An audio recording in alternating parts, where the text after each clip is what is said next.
Welcome back to Plantopia. Plantopia is the plant health podcast of the American Phytopathological Society, and I'm your host, Matt Casson. I'm an associate professor of forest pathology and mycology at West Virginia University.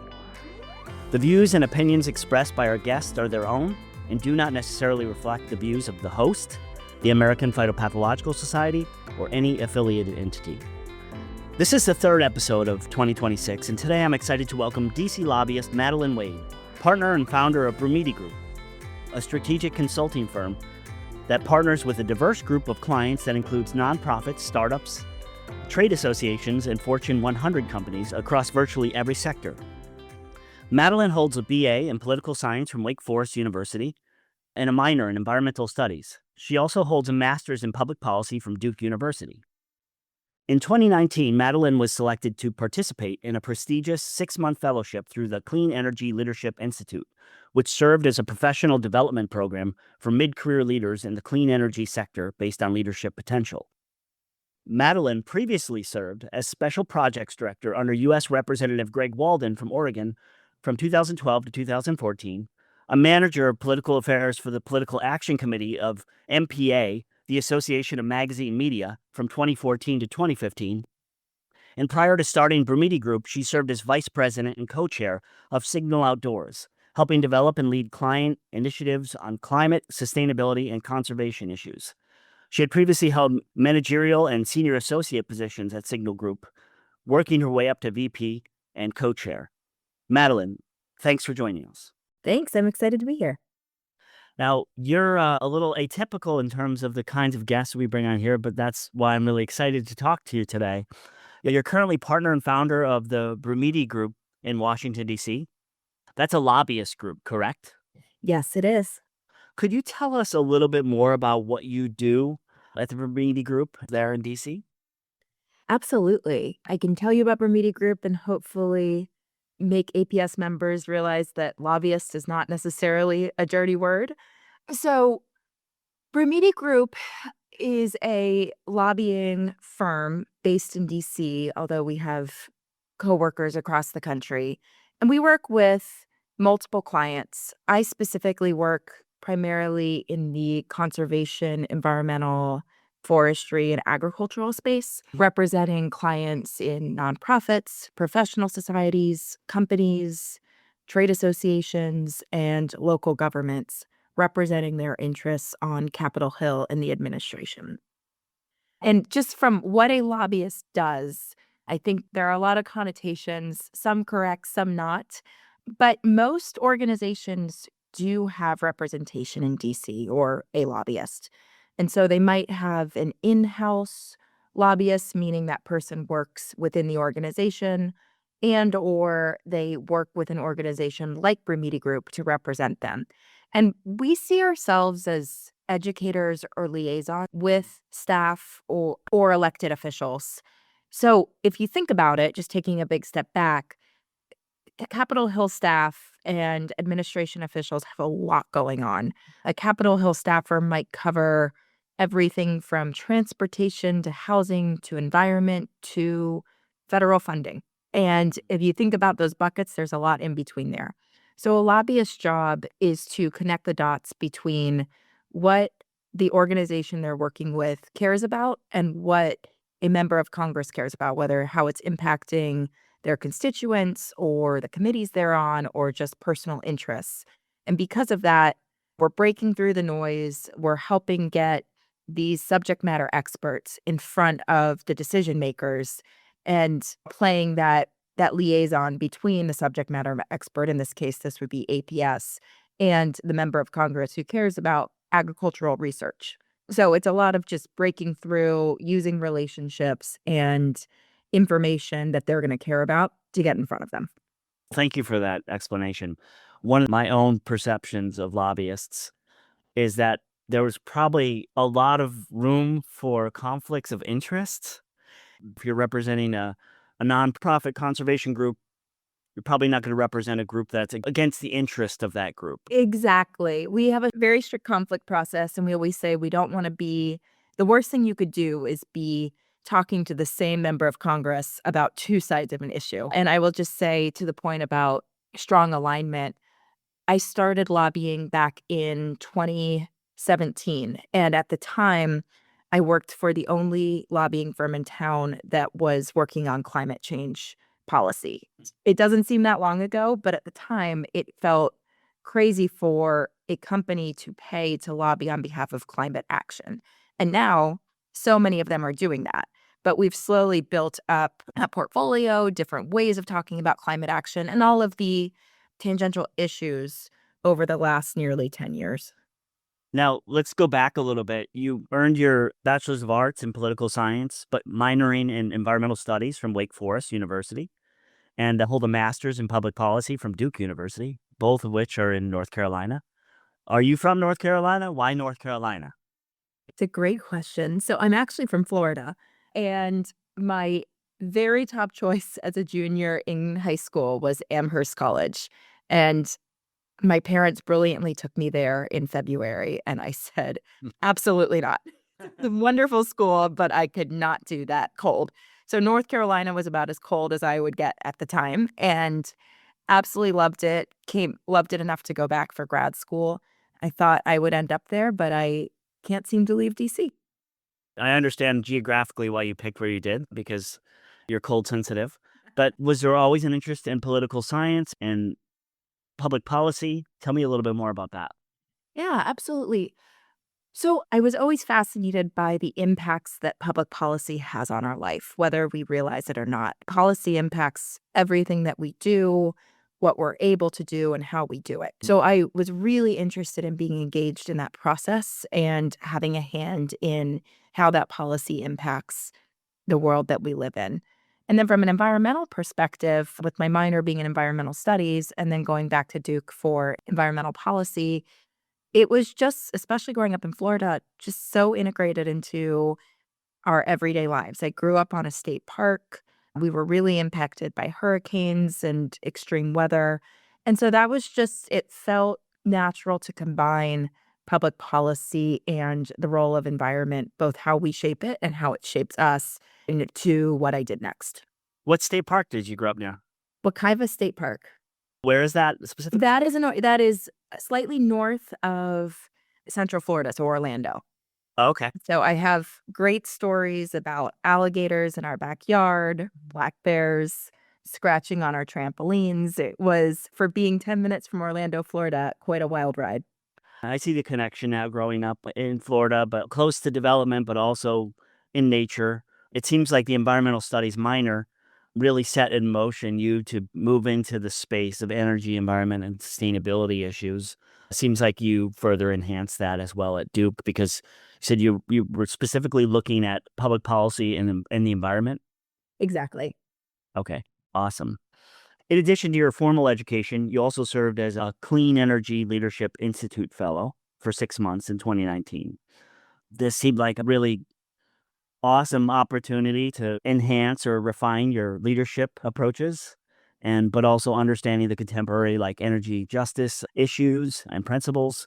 Do you want to talk a little bit more about how that might have shaped where you are today? Because obviously we can probably draw a pretty straight line between your formal education and your current role, but something like this fellowship would certainly maybe accelerate or enhance or change direction a little bit. Yes, sure. So I applied for and got a fellowship at CY, the Clean Energy Leadership Institute, after I graduated from grad school and came back to DC to work on clean energy and environmental issues. I knew that I had the network from working on the Hill before then, but the landscape seemed to be changing so rapidly. Now, it still continues to be, but my real desire here was to deep dive on certain issues that I felt like I didn't know as well, but really to meet experts in this field and be able to lean on them when I wanted somebody to pressure test if the road I was going down with clients, writing legislation, whatever it might be, has to smell test. And so I got to engage for 6 months with really smart people who are still in my network. I'm a really strong believer in DC where everything is so crowded. It's so hard to break through that you need really strong networks and partnerships across slightly different organizations. And I've been able to use a lot of those friendships that I've made throughout CLI to build on that and really help the clients I have now as we move into different policy areas. Sure. Now, like this podcast is hosted by the American Phytopathological Society, do lobbyists have professional societies and meetings where they go to and also networks that they lean on in that way? That's a really good question. If there is a professional society, I am not a member of it. But there are a lot of lobbyists in DC, as you can imagine. Yeah. So it's just finding lobbyists who are working on similar issues and finding ways where we can work together. So maybe it's going to the Hill together, representing different clients who are aligned to show that we are in alignment, or just calling one another to say, hey, I'm working on this letter of support. Do you think your client will want to join or have any edits? It just helps the process to know the other lobbyists who are working with like-minded organizations. Yeah. One thing I meant to bring up earlier, could you clarify the difference between a communication firm and a lobbyist firm and talk about where that Venn diagram overlaps and where they don't? Sure. I keep saying this, and I'll probably say it a few more times in this conversation, just how crowded of a space DC is, Sure. and finding ways to make sure your issue is getting the attention you think it deserves takes a lot of different levers that you need to pull. So, from a lobbyist perspective or direct advocacy, I spend a lot of time in person on Capitol Hill, USDA, Interior, building these in-person relationships that I can then bring my clients in and have them talk directly to these people of influence. So I look at it as boots on the ground. And then when you think about a DC-focused communications firm, they spend a lot of time finding ways to have the headlines be about the issues that you care about, changing the narrative slightly so that the readers are being educated, sometimes without realizing it, about the issues that you want them to see. Like a good example would be when we're talking about the Farm Bill. Are we making sure that the conversations, the New York Times does a deep dive on where the Farm Bill is? Agricultural research is a big part of that, knowing that the Farm Bill is a lot of different pieces and the New York Times could talk about a lot of different issues. That would It- be an example of a communications firm influencing the process, not necessarily in a nefarious way, but it raises your issue areas up. Yeah, if it's 800 words, making sure that 200 of them talk specifically about a certain issue or something. But talking more about what you do in direct advocacy and boots on the ground, what kind of access are you given as a lobbyist? And does it depend on how big your firm is and how well established you are? Do you get to talk to the Secretary of Agriculture, or do you talk to fifth in charge, 10th in charge? What kind of access do lobbyists get? And just through the lens of your firm? Yeah, it's a really great question. So we build a lot of our relationships with the staff who are really running DC. So these are in the case of APS, we're talking to the agricultural staffers who staff their member of Congress who are on the agriculture committee or on the appropriations committee, which funds the USDA and EPA, Office of Pesticides, and NSF. So we're focusing on those offices and then programs within the administration. So these are just our conversations are educating them on what's going on, sharing information from APS members. And then we look at it as when APS is in town in DC having these conversations, they're really the ones that staffers want to hear from, whether APS is meeting with the members of Congress, with political appointees within USDA. Brumidi Group, my role as a lobbyist is like blocking and tackling, keeping those relationships alive so that when the APS members are there, we are elevating those issues to the principal level and having them meet with the member of Congress or the person who wants to hear the APS role specifically from APS. Sure. I think about the boots on the ground versus the emailer. I get so many emails like wanting a response or like that sometimes I don't respond to, or I send emails and they don't get responded to. I imagine walking down to the hill and showing up is a lot.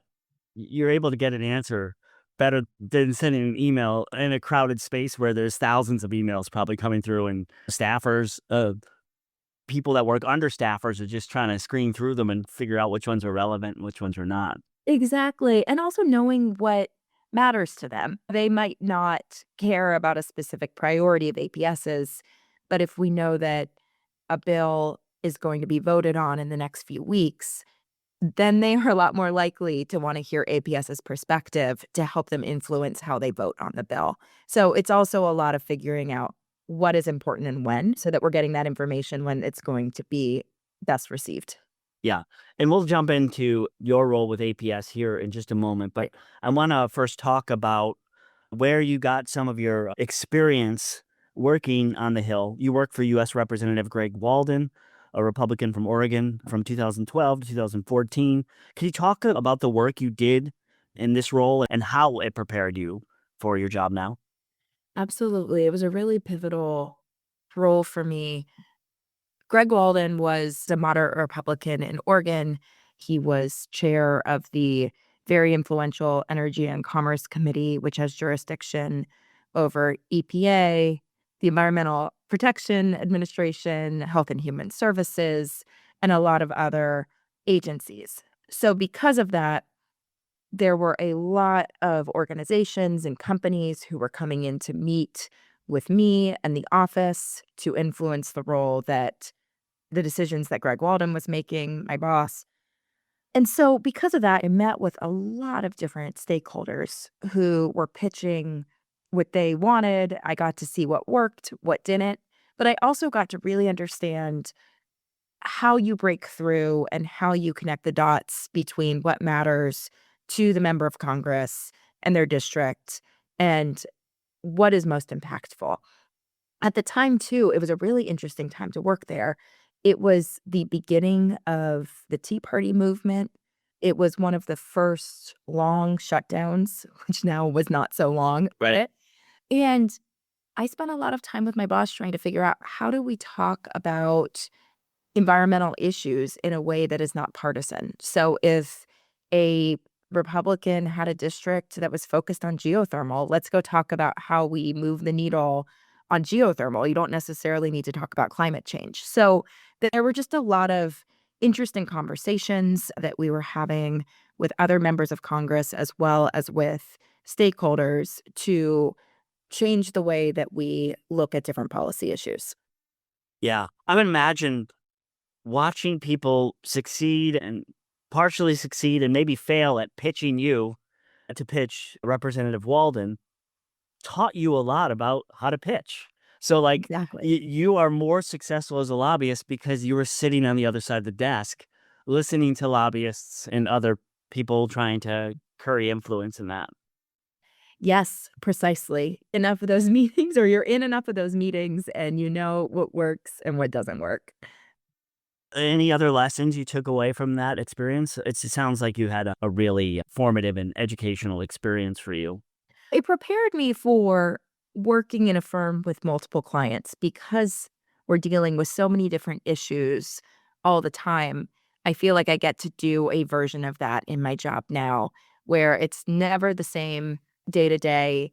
A lot of different issues are coming up. And because of that, if you can take a step back and understand the trends across all of them and figure out how to prioritize, that's one of my favorite parts of my job now, and I learned that when I was working on the Hill.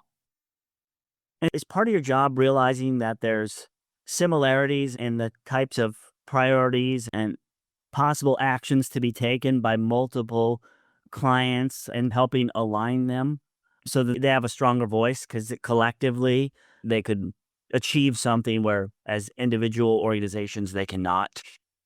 Precisely. So I think that is one of the reasons that organizations really benefit from hiring firms like ours that are working on a lot of different priorities. I'll give you an example. So I work with the Public Policy Board, and while they have so much expertise to offer and are passionate about the policy, they all have other jobs.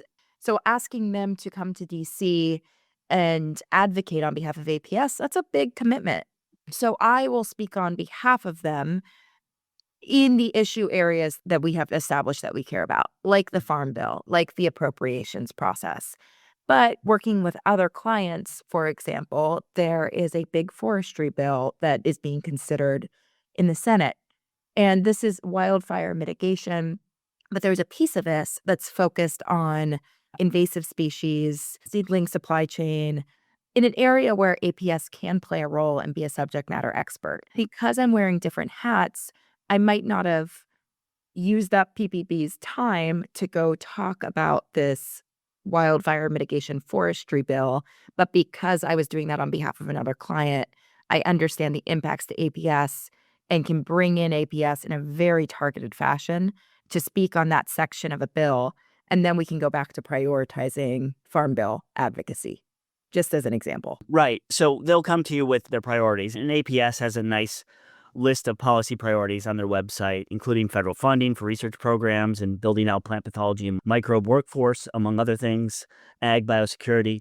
They could come to you with these priorities and say, how do we get through all the noise and come up with actions that make sense for the role of our organization and the larger environment? So I work with the Public Policy Board for a few months at the end of each year to determine what our priorities are going to be going in to the new year. We assess every year.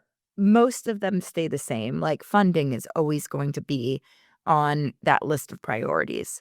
And we look at it with a set of criteria. The two most important are, is this going to impact the majority of APS members if we are advocating on behalf of this policy priority? And the second is, are we going to have an impact? In the grand scheme of DC, as much as we want to think that we can move the needle on anything we put our minds to, we have to be selective. We have capacity constraints and we have a very specific set of knowledge. And so when we look at this, especially around funding priorities or workforce priorities, we say, is anybody else doing this work already that we can collaborate with? Or are we the only ones that we feel can move the needle? And an example of where we feel like we are leading is around the National Plant Diagnostic Network, where other groups have said, we will follow your lead on MPDN advocacy, but it's not one of our priorities. So that is one where we've decided we need to be at the table and we need to be leading on both funding and policy authorization around MPDN. And I feel like NPDN, even with changing administrations and changing priorities from the government side, is that ag biosecurity remains a really important issue. In that, even though we've seen dramatic cuts in parts of the USDA, APHIS and those organizations that work to protect the introduction of invasive pests and pathogens and plants, that seems to be an area that there's common ground on, and that you don't have to wave your hands as hard to sell that. Is that fair to say? Completely. What we say all the time in this administration and believe it is agricultural security is national security. And that's woven in. The beauty of our priorities is, while they all are different and have unique strategies, all of them can be under the umbrella of national security if that's the conversation that they want to have. So we might lead with biosecurity programs like propping up NPDN, but in that is making sure that the workforce is strong and making sure that there is funding available and the federal agencies are staffed up to be able to work with programs like NPDN and the universities and companies who are focused on early threat detection. Yeah. I find it funny, but also heartbreaking at the same time that you can repackage ag biosecurity in two ways, one from a climate change standpoint, the other from national security, and either might appeal to some other one political party, yet it's the same thing. And it's just like the changing of the wording. But like you said, to have these conversations, you have to explain why it's important to these different constituency groups. Exactly. And I guess you can be cynical about it, or you can look at it as there is always a new opportunity to be talking about APS priorities, which I think you have to be an optimist if you're in the world of lobbying. So I will choose to take that path. But just to that point about finding who cares about what and inserting your priorities into that, we've had some really interesting conversations with members of Congress and their office who are already starting to think about the 2028 LA Olympics. And part of that is there are going to be people flying from all over the world, bringing whatever comes with people entering the country. Mm. So, can we focus on, or can we have early investments in ATHIS and NPDN, who is probably going to see an uptick in plants being sent to these diagnostic labs? And so we have a lot of interest in, let's get ahead of just any big event, and specifically LA 2028, when there are more funding opportunities than there would be, and making sure that we're at the table to have those investments locked in. So we'll take whatever we can get. And because we've built those relationships, we have an opportunity then to insert our priorities and try to get them included in a broader package. Let's pretend for a second that I am an officer in a similar nonprofit to APS. How does one go about establishing a relationship with a lobbyist? It's a great question, and one, frankly, we are always trying to figure out. So, APS put out a request for proposals and reached out to a number of lobbying firms in DC to pitch them on why we should work with them. We were thrilled when APS chose our former firm, now Bermuda Group, to work with them.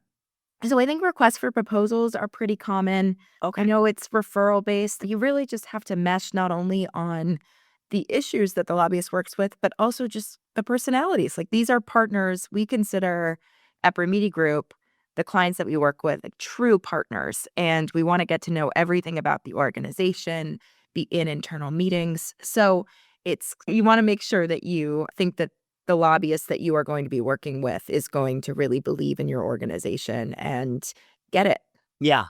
When you sign up for any kind of service that there's tiers to it. Is it the case where in firms there's like different levels? How does that It work? Yeah, I can't speak to what other firms do, but I know for us, if we agree to work with an organization at the amount that we've agreed to, it doesn't matter how much they're paying, they're going to get the exact same level of support as any other client. And sometimes one client is all hands on deck. For example, when the Farm Bill begins to be written in the Senate, we are going to be all hands on deck for APS to make Mhm. sure that our priorities are included.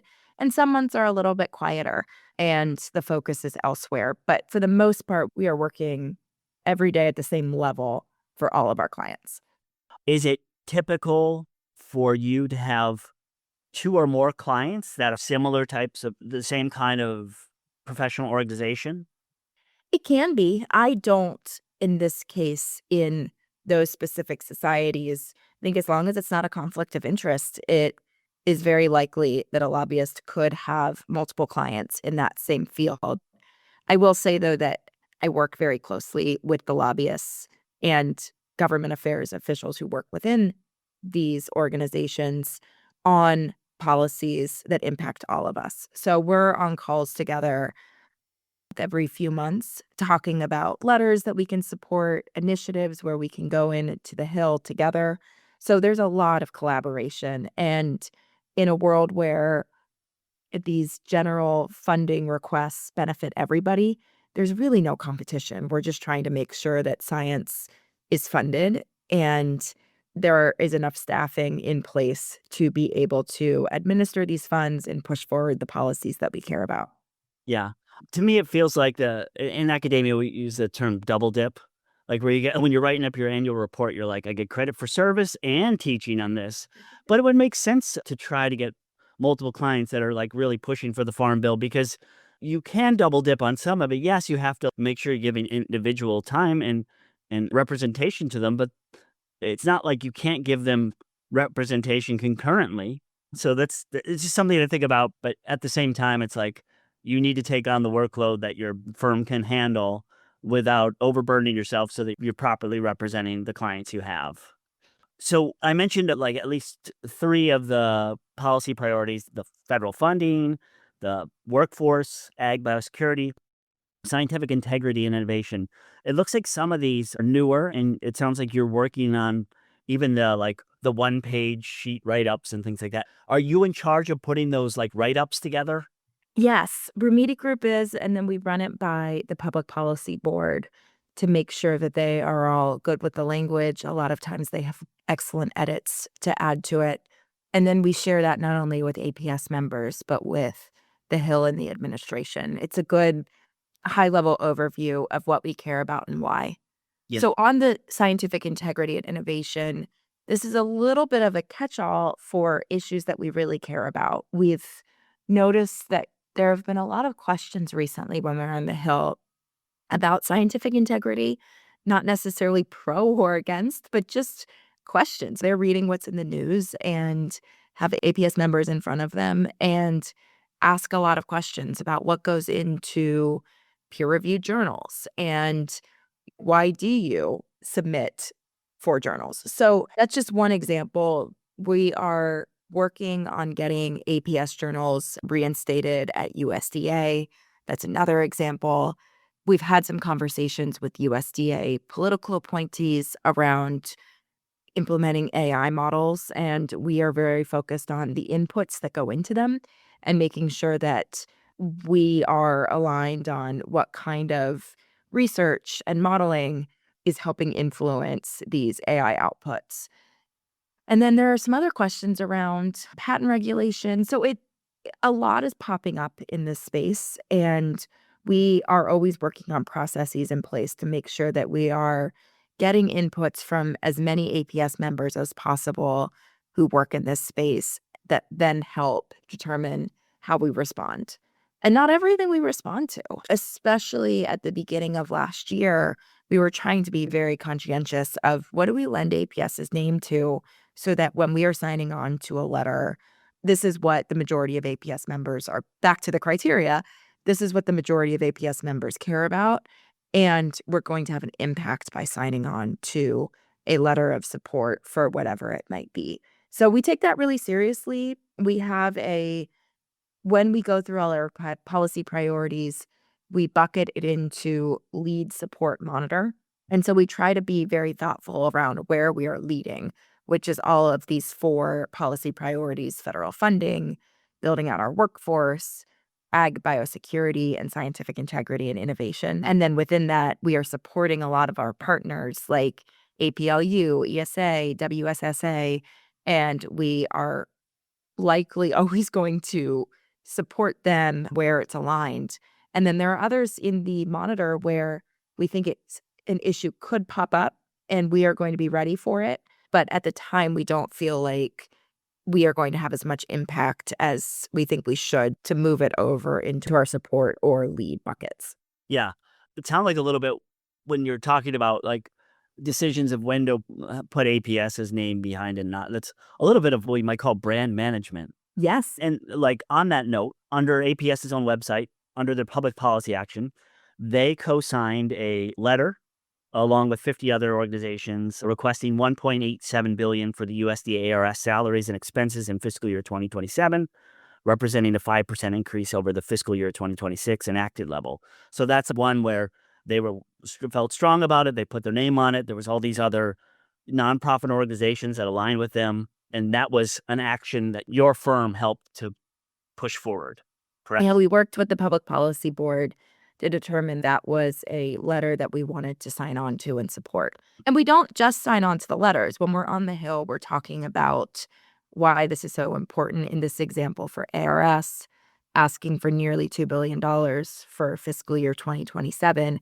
We're making that request and explaining its impact on APS members and why we think that it should be at that funding level. So it's more than just whether we decide to sign on, but how are we going to engage with the administration and Capitol Hill after we sign on?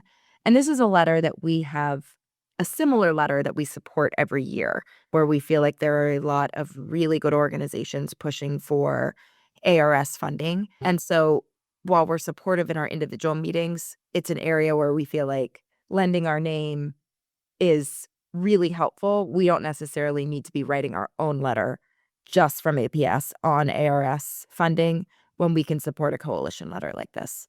Yeah, and certainly if you have 50 organizations that have 5,000 members each, that you're talking about a big number of individuals that are signing on to this.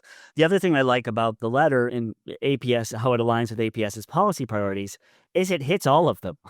But it's about federal funding, but it's also about workforce because without increased money, you can't hire more people. It's about ag biosecurity because it's USTARF, and it's about scientific integrity and innovation. So that's great. On the fourth thing, integrity and innovation, you're starting to talk about why peer review, some of these other things.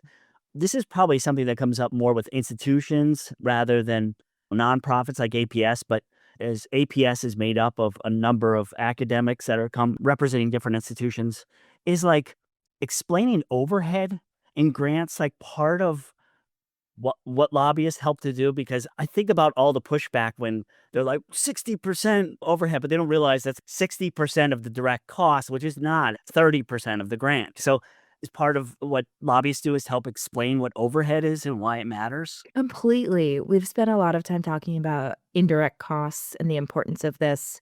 We talk a lot about this in the need for more funding for facilities and how that ends up with the research that we need if the government is helping, whether through grants or direct funding, to invest in these research facilities. Some offices are more interested in learning about it than others, but it's a really important detail that we bring up. And just from what academia is seeing on the ground, we're using examples of how funding is impacting postdocs or lack thereof, or what these grad programs look like if funding is uncertain. And so that kind of lends back, that's funding, that's workforce. And so we spend a lot of time talking about the need for certainty and whatever that looks like. How do we create stability on the ground so that folks in our community, whether they're coming from academia, the federal government, or private sector, can start planning for what comes 5 years from now, 10 years from now, as they think about their workforce and where their research investments are going. And that's a very salient point in DC around our issues. So even though that might not talking about postdocs at a specific university in the state that we're talking to, while that might not turn around and be a policy decision, it really helps tell a more holistic story of why we're asking for what we're asking for. Sure. One of the other things that I think came up, and we didn't talk directly about it, but we talked about it, is that part of your job seems to be explaining the timeline of how things work on the Hill. Because APS, like you said, the Public Policy Board, really educated folks, lots of collective years, decades of experience. But navigating the timeline of when a bill lands on the first desk, makes its way through votes, through rewriting, and those kinds of, is part of your job to say, okay, these are your priorities for the year. But in order to get this priority, we have to focus on it first because this will be in this bill. Like you're educating them the workflow of where their ideas go before they end up signed on the desk at the end of the workflow. Exactly. Like right now is appropriation season, which is federal funding for the following fiscal year. So that's what we're focused on right now.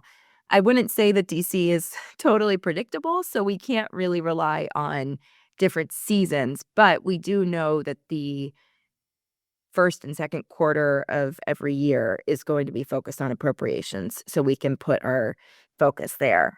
And from a policy board perspective, I worked on the Hill. I understand the policy process there, but we have several members who have worked in the administration and can talk through what goes into the president's budget as agencies put together their requests and it goes up the ladder.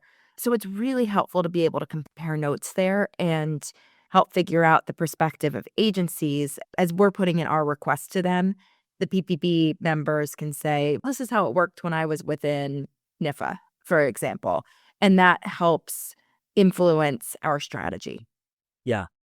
One of the things that I've been thinking about a lot lately, and I've had some great guests on about the younger generation of plant pathologists coming up through our society, and they're certainly more involved in advocacy and engaged, and I certainly respect and appreciate that about them. Do you have any advice for those early career members or any members in APS who want to engage more on policy or pursue the kinds of career that you have and others in your firm and other firms? Because it seems like a way to really leverage our understanding of plant health and things like that to help inform decisions that get turned into law eventually, hopefully. Yes, and I think more scientists are needed in the advocacy space. There is a lot of education to be had, and it is so helpful when advocates or those who are in the elected office have that scientific background. I have two recommendations here. One is if young professionals are already in an organization, so whether it's an NGO or academia, private sector, chances are their organization has an advocacy arm. So they either have a lobbyist or a government affairs team, or they're members of a professional society or trade association that has its own government affairs portfolio. So I'd encourage them to see how they can get engaged in this, whether it's sitting in subject matter committee meetings or sharing their experiences with the government affairs team. I say this all the time to APS members, but we are only as impactful as the stories that we have. And everybody's story matters, whether you've been in this business for, 5 decades or you have started your career for 5 months. Everybody's voice matters. So getting engaged with the advocacy arm of your current organization is really helpful. And then additionally, within APS, we are constantly looking for engaged individuals who want to be more involved in our advocacy process. So if you are at the Plant Health Conference, we hold multiple listening sessions where we talk about what's happening at Public Policy Board, but it's really an opportunity to turn those questions on the people in the room and ask them what they're seeing and what is lighting them up that we should be considering. We also have virtual listening sessions where we have a similar conversation. Yeah, there's been a lot of cuts to federal job opportunities for early career scientists, but it seemed like the kind of lobbying your firm does that kind of advocates on behalf of these nonprofit organizations is something that maybe other people hadn't considered before, but certainly a way to leverage their scientific expertise and maybe build on some of the informal advocacy that they had been engaged with in their own organizations.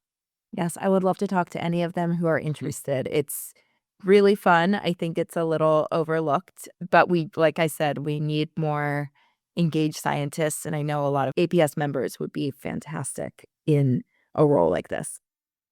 All right, thank you. One of the other things I wanted to talk about, and it's something that comes up a lot in recent months, recent years, is like this idea of the influencer culture and how it's changed the way that like the general public interacts with and perceives policies, laws, politicians. Do you want to talk about how that maybe has affected your ability to lobby, or does it not affect it? I have a lot of thoughts on this, and this might get a little wonky. Yeah. So I think just in the day to day, how this impacts our work. If you go back 10 years before this, we were dealing with this when members of Congress, elected officials were on 24-hour news talking about these issues in the way that they want to talk about it. And so it was somewhat flattening the way that we talk about a very wonky policy topic. And now with social media, going directly to social media, I'm looking at it from an elected official's perspective. This really impacts campaign dollars and how influenced they can be by their party's leadership. So it just changes the structure of, do you follow what your leadership wants you to do? Or are you a little bit of are you going rogue? Are you going directly to social media, speaking to your million plus followers and getting campaign donations that way? It encourages people to stand out and not necessarily collaborate because they're going to make more money for their campaign that way. So that's a wonkier topic. I think on just how that impacts our work, we always need to be looking out for social media influencers who are talking about the work that we do, whether it's good or bad. educating people on what's happening in policy is incredibly important. And DC has a very unfortunate way of speaking in jargon and making a really interesting topic really boring. So we have a rich history of not being good at this. But like the MAHA movement, the Make America Healthy Again movement, is an interesting perspective where this has been driven by social media. And there are pros and cons to the APS members of what they're doing and the growers that APS supports. And so it's figuring out how much do we use that movement to focus on where food comes from, and then also where do we need to course correct slightly because we feel like the full picture is not being given to the folks who are making the decisions in DC. So that's just one example, but it's complicating it. And when I get frustrated by it, I have to remember how boring would a profession be if it never changed. Yeah. Or adapting. Just a clarifying question. Do you find yourself dealing with having to correct a lot of the misconceptions that are being like over amplified online? When you go talk to staffer, they say they're worried about this because they heard this. And you're like, okay, but that's someone that's really loud. But here's what the consensus is from these different organizations. Is that how you meet that?